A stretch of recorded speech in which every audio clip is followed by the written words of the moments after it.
January 10th, 2016, Sunday. It's raining outside. Severe thunderstorms moving through. Folks out there paying attention to the weather and out there traveling in the weather. Be safe out there. But back again. This is part two. Obviously, there are going to be many parts to this first session, and hopefully, as I keep doing these parts, the discussion will grow. Others will comment, leave feedbacks, and I am myself going to continue to compile more information so that the next study sessions and other things that I discuss, more detailed, more in depth. So I'm really excited about this. And to kick it off, left you guys with this last time. Just a review. We started to go over and started to take a look at what our food system is really about, what its real purpose is, and what's really going on out there. You know. So, with that, I'm sorry about this. Just want to make sure that this thing is looking good for y'all. But yeah, man, jumping back into it and continuing where we left off. As we all know, if you ain't aware, you should go out there and start doing your own research so you become more aware and see that water, and this should be pretty much self-explanatory, is very important when it comes to humanity, humans staying alive, being healthy. Obviously, agriculture to be able to produce plants and vegetables and fruits. So, if you don't know, there's a lot of water issues going on around the world. Different corporations and groups, special interest groups, are trying to privatize water, turn it into a commodity that can be sold and traded at the highest bid, and will go from being a human right and to just a basic necessity for humans to just another profitable item that can be sold and traded all across the world. And there are already countries and communities and individuals going to war for water. America alone has a base near every natural water resource reserve around the world. I should tell you something. And that again just goes back and further emphasizes again how much this system is up for sale, who's doing the employment, and how dangerous it is that these corporations are the people out here creating the jobs, dictating the usage of our resources.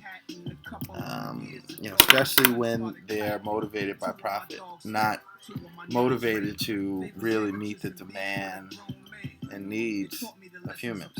So this chart right here is very important. I'm just leaving this up here real quick. I want you guys really to sink this in, get this information, the importance of water. Forgive me. I don't know if, let me see if I can try to make this a little, yeah, there we go. Just so you can see it a little better. Sorry about this. I'm getting used to doing the video things. More interested in obviously doing work out in the field is what I'm doing. Running our internships and finding spaces to grow and doing the actual growing. But I'm getting used to it, and I'm going to figure this out more. And, hopefully folks want to join the debate and want to help and assist with this, can help me make presentations and join me on these videos. And that would be really dope to get more people talking about this, not just me. But moving forward, this is information about the drought. And again, they're still compiling the information for 2015, which we're going to be looking into and putting together and putting that out too as well. And just folks all around the country know, especially folks out in the West Coast, Midwest areas, those who are in the breadbasket, who are doing agriculture, man. Drought has been playing a heavy toll um, on our food system, and it's just getting worse. And as you can see by these charts here, it impacts our food system or just our civilization in many different facets, you know. And now they're over there, they're having many issues over there with that leak. Got a methane gas leak out there in the West Coast. Talking about landslides and earthquakes. There's a lot going on out there, and our system is going through a very chaotic phase, and it's not doing very well. And a lot of folks aren't even aware that our system is collapsing. Our food system is collapsing as we speak. But yeah, moving ahead. And again, I'm gonna make this video kind of short. I'm only gonna go through a couple slides, so it's easier for people to digest and look at. And again, you know, just making it easier for folks to watch. But moving ahead, just talking more about water, right? Okay, how it works, water cycles. You understand, you know, what we put into the air also mingles with the water that evaporates into the air, that usually goes up into the mountains and then falls back down and then comes back down. We drink it, we use it for agriculture. Animals use it, and we all use it. It's so important. So take this in, man. You know, take a minute to pause this and just look at it, and you know, go out there and start to do more research. Again, this is a critical beginning look at what's going on in our system, and there's a lot more information out there. I see a lot of folks doing videos, and I know a lot of people in the educational field that are doing work and that are directly involved with the food system, and there's much more information to get out there and much more information to go over. But I think this is definitely a right step in what we should be talking about, what we should be looking at when it comes to our food system, when it comes to trying to create policies or governing systems for our communities, our cities, our towns, our states, our nations, etc., etc.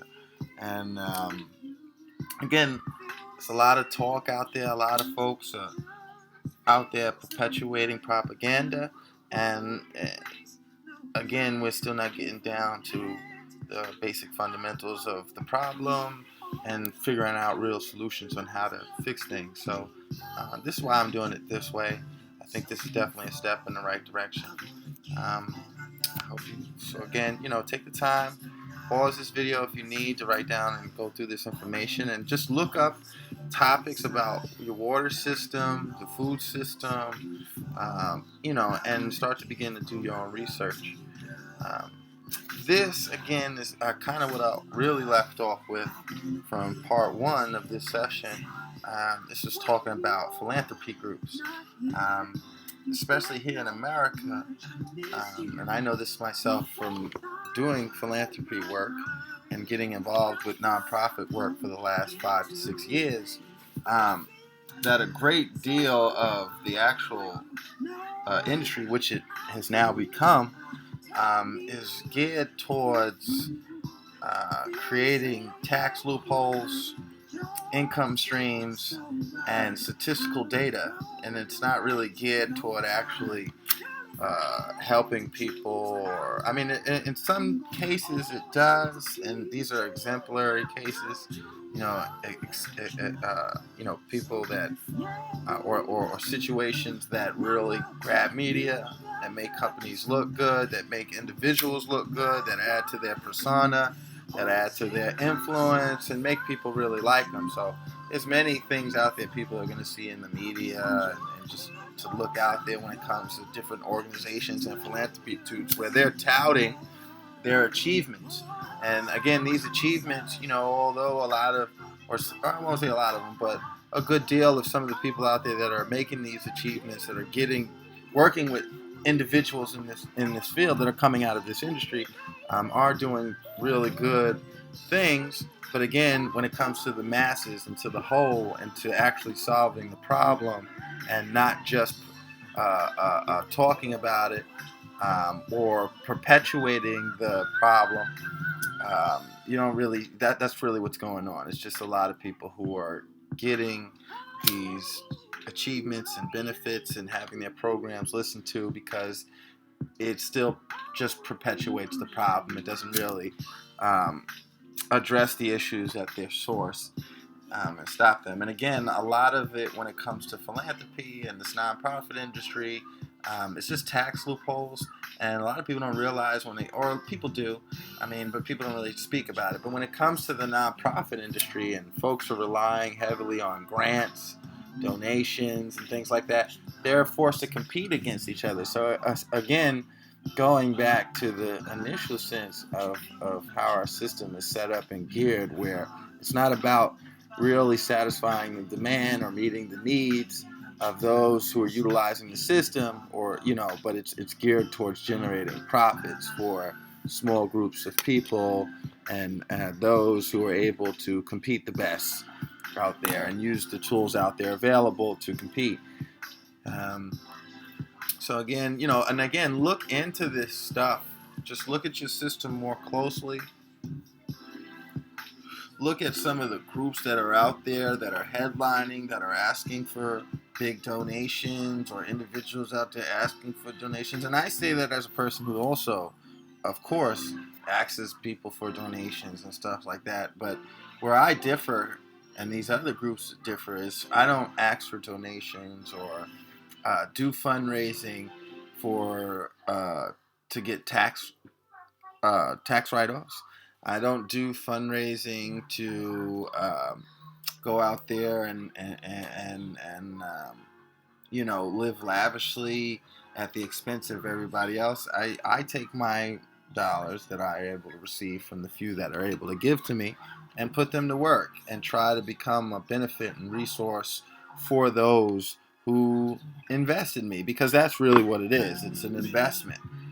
But when it comes to a lot of the mainstream philanthropy groups or mainstream nonprofits, again, it's an industry, it's a profit model, and it's a competitive model. It has nothing to do with actually solving the problem or creating solutions. It's just there to create new profit models, and there's a big thing out there now, this new thing, the gift-giving economy. And if you haven't heard about it, a lot of people in the philanthropy industry and the nonprofit industrial complex use this term and are very much a part of that thing, which is, again, just an economy. It's a system of trading and creating profit. But again, it's important to look at these things and have this critical view of what's going on, because when people are coming around and saying that they want to help or that they want to do things, you have to understand why they want to help and their position when it comes to the actual problem that they want to help with. I'm not saying that all the people out there that are bad, who are using these tax loopholes or giving these big donations, are bad, but again, a good deal of these people are doing it for no other reason than to receive the tax benefits that are incurred from being in philanthropy, and also to create influence for themselves and to make their agenda or expand or enforce their agendas and get their will across. Moving ahead, because hold on, there we go, wrong way. And again, just to re-emphasize what we were talking about in part one, about what happens here when people are fed these ideologies, buy into this type of system, and really don't even understand the system that they're employing, and how it affects them and their communities. And you look around, a lot of things that are going on out there with these redevelopment strategies and business things are geared towards nothing more than generating profits. It has nothing to do with um, meeting demands and the needs of the people. Again, they're just geared towards profit, and people will come up with any type of rationale that they can to justify their means. So, again, it's very important that you're aware of what's going on. This, again, like I said from the previous video, and in this, I focused on the Bronx because I work in the Bronx. We've been doing work in the Bronx for a couple years now. And again, the Bronx itself, you know, just one of the places that I've been, is a perfect example of what has been going on in this country, in towns and cities all across this nation, all over. And this, again, is just straight up economic stagnation. And when you go into the history of the Bronx itself, where it came from, how it's been, when you talk about issues like gentrification and displacement, these issues have been going on since, the late 30s, the late 20s, probably far beyond that. But it's the same thing, and they're still alive and well and going on today. And again, I'm using this as a microcosm, a snapshot of what's going on out there, because this is where I work. And I've lived in New York for my whole entire life. Lived all over Long Island, Nassau County, Long Beach. Out there on the island. Lived, in Harlem. I lived in the Bronx. Lived in Lower Manhattan for a little while. I've even spent some time upstate, and again, I'm back up and currently living in Dutchess County. So, for me, I talk about local. Right? It's important for us as folks to really get out there and start at home, right? Start within your own communities and begin to understand and figure out ways to impact your locale. You know what I'm saying? Because that's really where we're going to start and bring change from. And so these are just some statistics of what's been going on. And these are direct results of the policies and the agenda and the orientation of not only our food system, but just our entire social, civil, and governing structure. And you just look, the 16th Congressional District, which is the area I work in, has been the top 3 poorest in the nation since the early 70s, and generates more public resources and generates more public resources of its incarcerated population, the local entrepreneurship services or businesses, top health disparities, and incarceration. And it might sound a little convoluted and confusing right there, but what you have to understand that there's a thing, not just in New York or in the Bronx, but all over, where they got $1 million blocks, where people, where the city and the public system makes more money, right, off incarcerating people and having them locked up and not having them work an honest job and crime being prevalent than they do, again, from helping people or making sure people are working good or doing anything like that. And again, people are out there in small groups, and a lot of these groups, same groups that control our food system, also invest in private prisons, and it's a crazy connected system, a very interconnected system. And again, the way it's orientated and the way or the goal and the intention behind it is to really do nothing more than to control and exploit the labor and physical energy of the people who are subjected to it. And again, this is just a snapshot of what's going on in New York City, right? When people come to New York City, they don't even really think about stuff like this. 1.3 to 1.4 people or million people food insecure in New York City. You really think about that, especially folks who live outside of New York City, live in the rural areas, or live in different towns. You think of New York City, you think of 42nd Street, Times Square. You think of the big buildings, Empire State Buildings, Rockefeller Center, bright lights, Radio City Music Hall. You don't really think, until you come for a visit and you see some bums on the train, and 90% of the people who see them make fun of them or talk shit or look at them in a derogatory way. But you don't even realize that that little maybe 16 square blocks is the only real wealthy place. And in the midst of that opulence, so many people are unemployed, no food, barely maintaining their housing and losing their housing as we speak. Okay, in a place that has opulence. Okay, you know what I mean. In the South Bronx, there's a place called Hunts Point.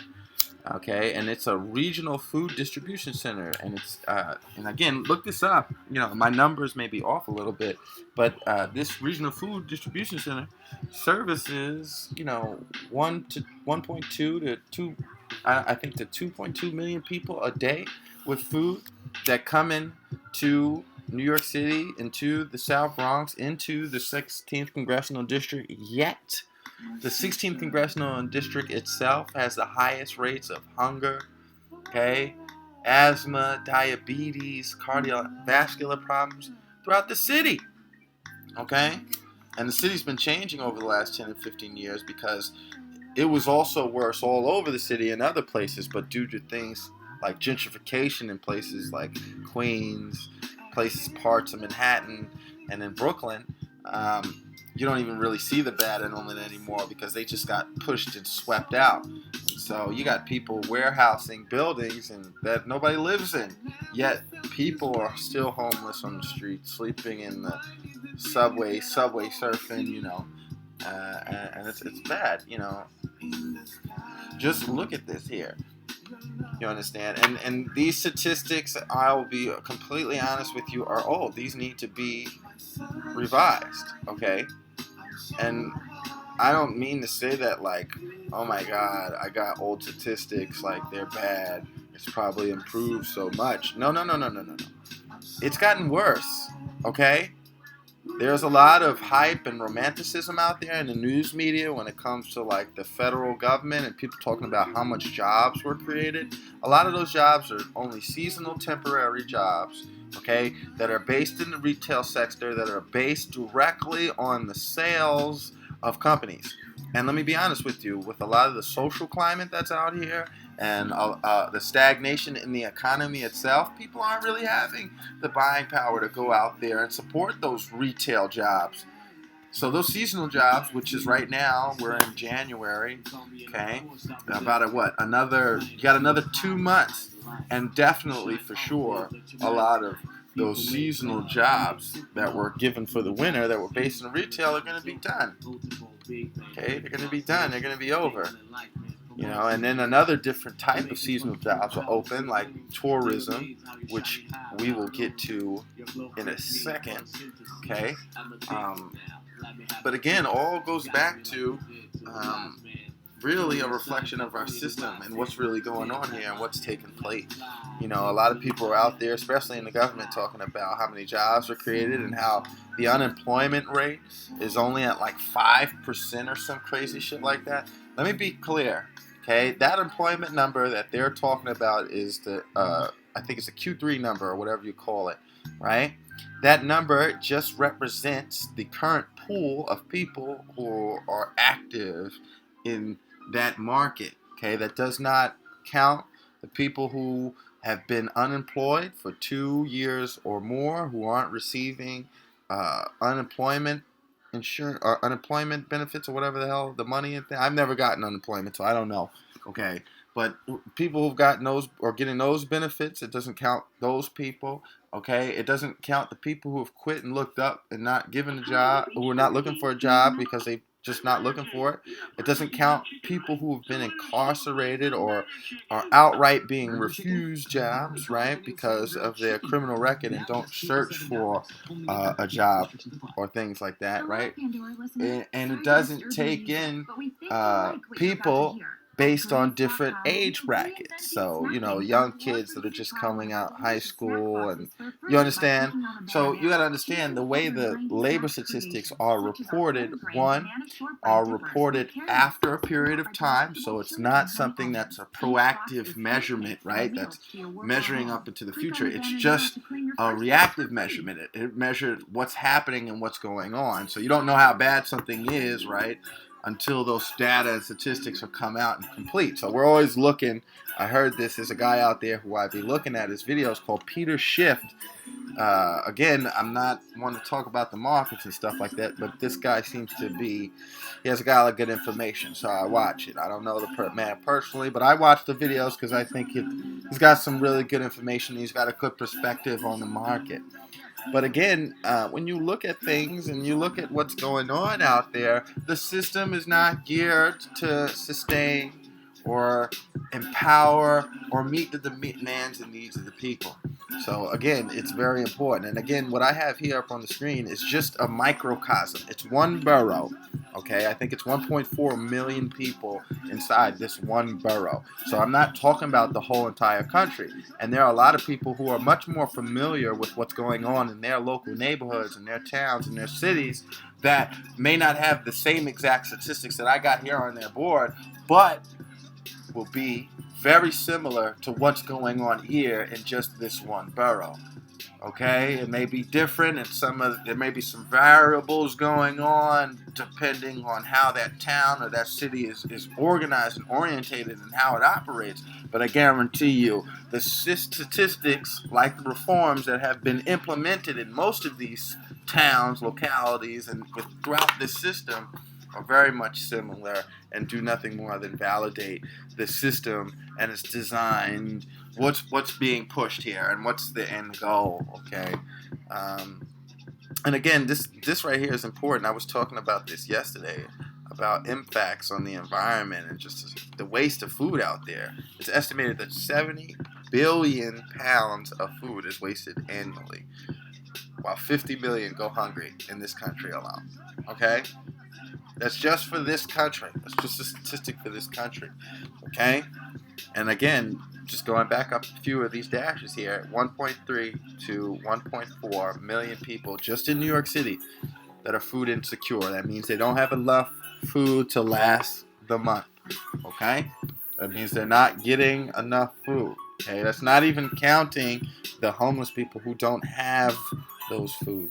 Okay? That's an extra portion because those people are documented in a different way because they use different services like DHS, right? Like the Department of or the homeless shelters or the what's the SROs or the Welfare Work Advantage programs. So I don't get none of these programs, so I'm not as fluid in it as it is. And again, I can only speak from where I'm at. In this world, and there's a lot more people out there who have more direct knowledge out there. And again, you start doing this research, you'll come across the information yourself. So again, just look at this stuff here as a small microcosm. And again, I'll say it again. And this number right here, the 7.5 million, I think has been revised. There are a lot of folks out there in this movement trying to deal with mass incarceration right here. So again, folks, give me some accurate numbers and help me continue to improve this thing. I would love it. But again, this is some really crazy stuff that I have. And all of this stuff is factual. And again, if they are not the statistic now, they were at one point. And I can guarantee you it hasn't got much better at all. Okay? You just go out there and you look for yourself. Matter of fact, I would love if people would just go and at least do the research, even if it's just to prove me wrong. So at least maybe you'll be able to see what the hell I'm talking about for yourself. Okay? Moving ahead. So again, just talking about this little small snippet and what's going on. The Bronx itself, I'm not going to do a full history thing about it, but at one time was a plantation. Okay, it was a place where agriculture was performed. Now, again, I don't believe in support slavery, but again, the land usage of this one place was used to supply another place, Manhattan, with the food. It was a local agricultural operation. Okay, not saying I agree with the labor practices that was utilized, and the methods utilized to run that operation, because obviously, I don't support slavery. But again, this is what was going on. Okay, but over time, what has happened is our expansion and people wanting to be here for tourism and to see the town and to look at the pretty skyscrapers and to work in the financial district and all yada yada and shit, right? Has turned places like the Bronx into these overdeveloped urbanized areas, so they no longer use it for food. But yet, with all the expansion in the buildings and the growth of population, their demand for food has only increased. And for most folks who in New York know that there is a big rift between the upstate people and the downstate people because of uses of taxes and things like that. But at the end of the day, still, places like New York or the Bronx or the city itself still has to truck its food in or ship its food in for great distance. So it's a lot of fuel, a lot of resources used solely just to get the food there from point A to point B. And this is another reason why things like chemicals from the Dow or the DuPont or the Monsanto companies is so important, or have become so integral in this type of system that we're using right now, because you need the preservatives, right? If you're transporting the shit from fucking Florida, some oranges, right? It's gonna expire, okay? You're putting that on the back of the truck, sun beating on the truck, whatever cold weather or situation is going on, the motion from the truck gyrating. Okay, those fruits and vegetables, and this is an orange, a durable crop. You know, everybody's eating an orange, tough leathery skin, hard to peel. You can drop it, still eat it, right? That's the orange I'm talking about. Well, a lot of people don't realize that things like oranges are covered in wax, okay? Are sprayed down with different chemicals to ensure that the skin tightens up and remains sturdy and mold resistant so that it doesn't break down, slowing the natural decomposition of the vegetable. And again, people consume that. People consume that. And if you think it's just on the peel, let's be honest. How long does it take to get here from Florida to New York? Let's say maybe 16 hours, 24 hours, whatever. You're riding straight through 18 hours, I-95 or whatever, right? And that's it's had a bath before it was sitting in the truck, and then it sat on the truck with all those chemicals on it. And then God only knows when you get to the store and actually buy it and how long it's been sitting on that shelf. But it looks pristine. It looks gorgeous and cute. And you're going to eat it. But you don't really know what it took to get to you, and the resources that was burnt to make sure it was on your shelf, and what people put on it. Because you got to remember, a lot of things like produce, specifically healthy organic food, has a natural life cycle, right? It's organic, it's natural, so it's got to break down, because it's not like an inert piece of plastic that's going to be staying there forever, right? It's going to be reused again. See, that's how perfect and divine the design is of the natural, healthy food and herbs that's available for us that we're just straying from, right? They're designed in a way that even when they go bad, they're still useful to produce new crops. And they're not only useful, but integral and needed, because it's a cyclical system. Okay? And again, when you look at most systems, they're all cyclical. They all have a pattern. They all have a routine. And so just when you're living healthy, you're going to have a healthy cycle, right? You're going to live longer. You're going to feel better. You're going to eat better, all right? But when you're eating crap, okay, you're thinking like crap, your community's going to be like crap. It's all cyclical, man. It's all got its own little cycle, okay? It's all the same stuff. Moving ahead. And again, I'm moving through some of this stuff kind of fast, and just, I guess, being more general, and just kind of, because again, this is my first session, putting it out online, and it's the beginning thing. I got a lot of information here and stuff, and could put pamphlets on for days, but I want to feel like I'm talking to myself. I know a lot of this stuff, and I'll get more complex and deeper as I get into this.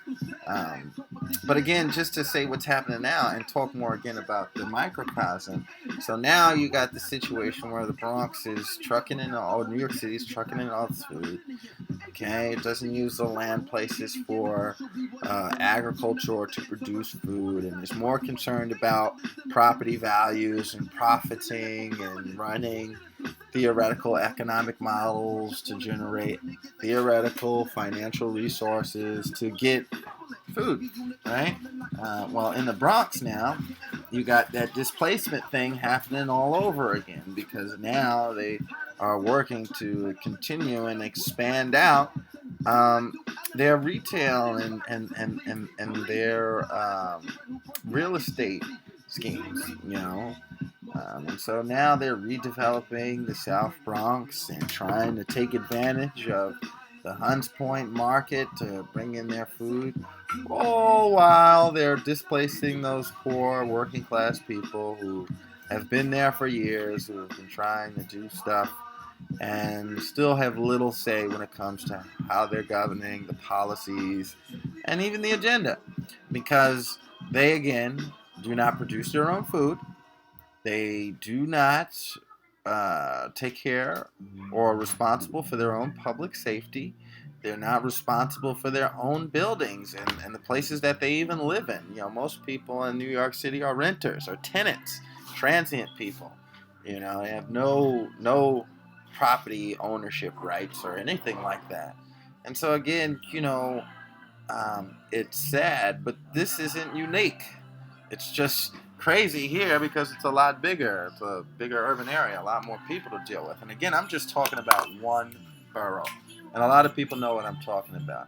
And I can go on many different tangents and just talking about what's going on in the South Bronx and in New York City itself, because here's the truth. A lot of what's going on in here, it manifests itself all across the nation and all across the world, because this place still today is considered the Mecca of the world. Okay? People come and go here. Financial center of the world, right here in New York. Okay? And there's a lot of stuff going on. So without moving on a tangent and keeping this video short, because again, I'm approaching, I'm at 36 minutes already. So again, I'm going to cut it here. Hopefully inspire some good conversation and stuff.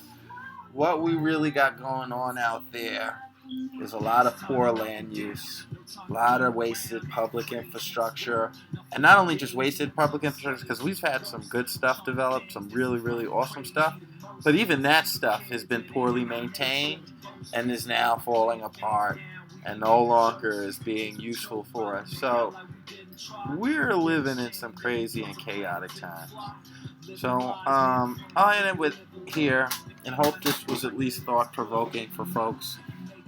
Love feedback. Folks, stay safe out there. Continue to stay positive, productive, build righteously. And I'll be out with another part soon. Keep these videos coming consistent. It's a lot of stuff going on out there. Keep your eyes open. Keep your ears open. Stay rational. Stay calm. Stay positive. Food Gorilla, and I'm out. And I'll talk to you soon. Peace.